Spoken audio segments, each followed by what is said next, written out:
भारत माता की इनकलाब वंदे। साथियों, आज हम अपने आदर्श शहीद आजम भगत सिंह जी को श्रद्धांजलि देने के लिए यहां पे एकत्रित हुए हैं। आज के दिन को शहादत दिवस माना जाता है क्योंकि तीन बहुत बड़े स्वतंत्रता सेनानी भगत सिंह, सुखदेव, राजगुरु, तीनों को आज ही के दिन फांसी की सजा दी थी अंग्रेजों ने, और वो हंसते हंसते फांसी के फंदे को उन्होंने चूम लिया। उस वक्त के पूरे भारतवर्ष को नहीं, पूरी दुनिया के लोगों को उन लोगों ने अपने शहादत से इंस्पायर किया था। लेकिन आज 100 साल हो गए, लगभग 100 साल के बाद भी आज के एक एक नौजवान के दिल के अंदर भगत सिंह बसते हैं।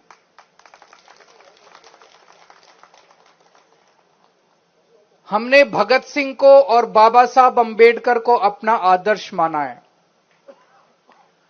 भगत सिंह ने कहा था कि मेरा मकसद केवल अंग्रेजों को देश से बाहर निकालना नहीं है,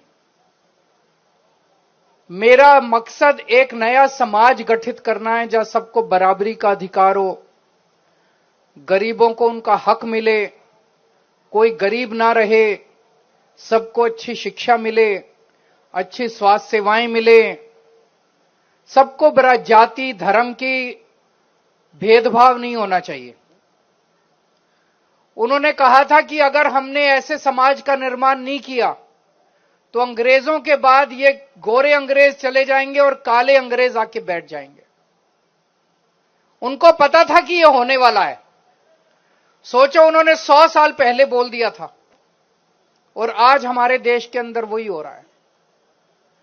जो जो सपने स्वतंत्रता सेनानियों के मन में थे और जिन सपनों के लिए उन लोगों ने अपनी जान की कुर्बानी दे दी, इतने अत्याचार बर्दाश्त किए, आज उनका एक भी सपना पूरा नहीं हो रहा। एक भी उल्टी दिशा में गंगा बहनी चालू हो गई है। मैं आपको एक छोटा सा उदाहरण देना चाहता हूं। बस बात बहुत छोटी है लेकिन संकेत बहुत बड़ा है।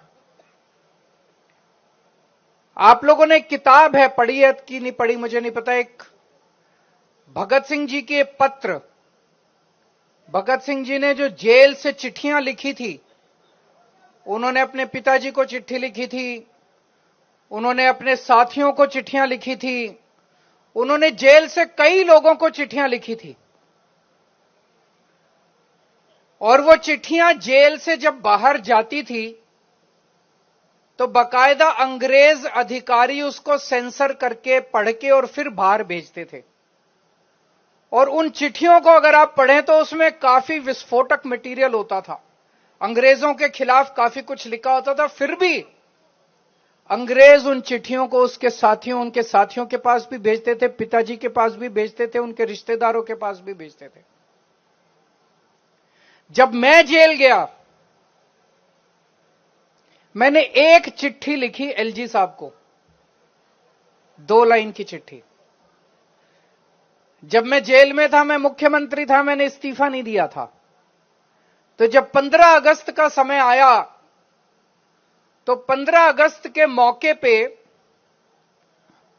मुख्यमंत्री झंडा फहराता है।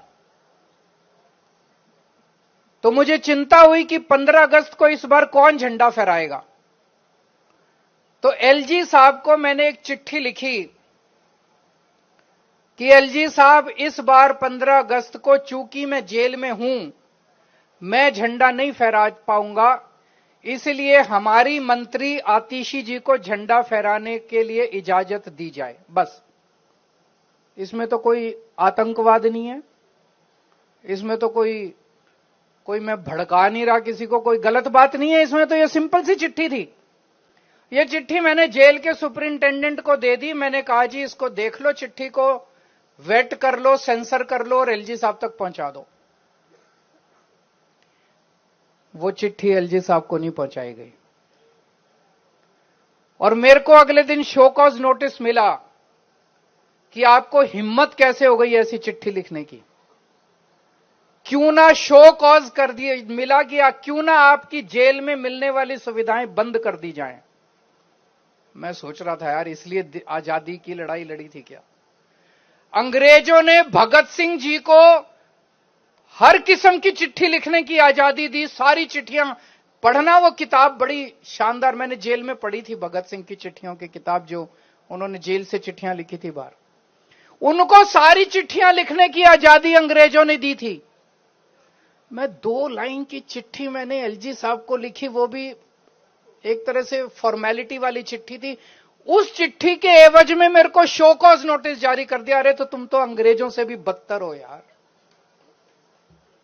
क्या इसलिए देश की आजादी लड़ी थी? आज भगत सिंह की आत्मा अगर आसमान में होगी तो वो क्या सोच रही होगी, आंसू बहा रही होगी भगत सिंह की। इसीलिए मैं फांसी चढ़ा था। भगत सिंह सोच रहे होंगे इसीलिए फांसी चढ़ा था मैं। हमारे पार्टी ने निर्णय लिया कि हमारे 2 आदर्श हैं, बाबा साहब अंबेडकर और शहीद आजम भगत सिंह। हमने मेरे घर पे, जहां मैं कमरे में बैठता हूं, मेरे घर पे भी जितने लोग आते हैं दोनों की फोटो लगी हुई है। घर पे भी जितने हमारे दिल्ली सरकार में दफ्तर थे सबके ऊपर उनकी फोटो थी। पंजाब में जितने दफ्तर हैं सब में, हर दफ्तर में भगवंत मान साहब के, सारे मंत्रियों के सारे दफ्तरों के अंदर उन दोनों की तस्वीरें हैं। दिल्ली में सरकार बनने के बाद सबसे पहला काम नई सरकार ने क्या किया? उन दोनों की तस्वीरें हटाने का काम किया। जैसे सबसे बड़ा काम यही था। हम लोग तो सोच रहे थे सरकार बनने के 24 घंटे में वो कहेंगे कि 2,500 रुपए का ऐलान करेंगे, सिलेंडर देंगे, कुछ कुछ कर। उन्होंने केवल सबसे पहला काम 48 घंटे के अंदर, 2 दिन के अंदर ये किया, बाबा साहब अंबेडकर की और शहीद आजम भगत सिंह की तस्वीर हटा दी उन्होंने।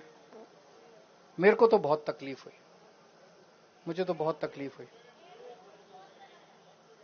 उनकी जगह उन्होंने अपने नेताओं की तस्वीर लगा दी। मैं आपसे पूछना चाहता हूं कि क्या शहीद आजम भगत सिंह और बाबा साहब अंबेडकर से बड़ा इस देश के अंदर कोई बलिदानी हो सकता है, बलिदान देने वाला हो सकता है? जिन्होंने देश की आजादी के लिए इतनी बड़ी कुर्बानियां दी, इतने संघर्ष दिए, उनको हम इस तरह से भूल जाएंगे, उनकी तस्वीरें हटा देंगे? जब हम लोगों ने ये तस्वीरें लगाई थी, जब ऐलान किया था, निर्णय लिया गया था आज से कुछ साल पहले, तो कांग्रेस पार्टी ने और उनके समर्थकों ने हमारी बड़ी निंदा की थी। उन्होंने कहा था इन्होंने गांधी जी की तस्वीर नहीं लगाई, गांधी जी का अपमान किया, गांधी जी की तस्वीर नहीं लगाई। लेकिन जब बीजेपी वालों ने इन दोनों की तस्वीरें हटाई तो कांग्रेस कुछ नहीं बोली। मुझे बड़ी तकलीफ हुई। तो उनको ना तो गांधी जी से प्यार है ना इनसे प्यार है। ये तो घालमेल चल रहा है इन दोनों के बीच में, है कि नहीं है? इनको किसी से प्यार नहीं है। एक शब्द नहीं कांग्रेस वालों ने बोला, कांग्रेस के समर्थकों ने बोला कि बीजेपी गलत कर रही है। अभी मैं जब आया सोशल मीडिया पे, ट्विटर पे एक वीडियो देख रहा था मैं। उस वीडियो में एक महिला बस में चढ़ी अभी और उसने कंडक्टर से पिंक टिकट मांगी। कंडक्टर ने देने से मना कर दिया। कंडक्टर ने बोला कि हमें ऊपर से आदेश आया है कि जिन जिन महिलाओं के पास फोन है उनको टिकट नहीं देनी, वो फोन पे ऐप डाउनलोड करके ऐप से टिकट ले ले। कितनी महिलाएं ऐप डाउनलोड करेंगे? कौन महिला टिकट लेगी? प्रधानमंत्री जी कह के गए थे कि कोई भी सुविधा बंद नहीं की जाएगी। मैं उन्हें अपील करना चाहता हूं कि आपका बड़प्पन तब है जब आप कुछ नई सुविधाएं दें। जो आज मौजूदा सुविधाएं दिल्ली के लोगों को मिल रही हैं वो बंद ना करें।